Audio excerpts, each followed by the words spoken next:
The goal of our project is to create a hardware solution that would aid the laundry attendant in the repetitive motion of pulling out heavy loads of laundry from the washer and dryer. There is currently no hardware solution to this problem. This task is difficult for both hand and wrist motion as well as back movement, which causes a high degree of injuries including carpal tunnel and back strains.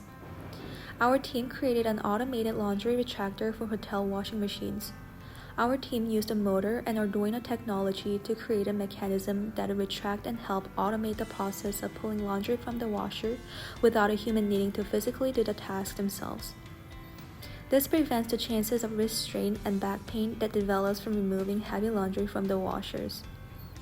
The idea behind the mechanism is that a heat-resistant laundry net would line the inside of the washers holding the laundry.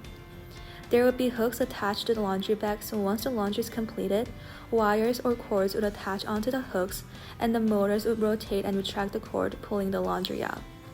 The laundry baskets would be set right underneath the washing machine so the laundry can easily tumble out of the machine.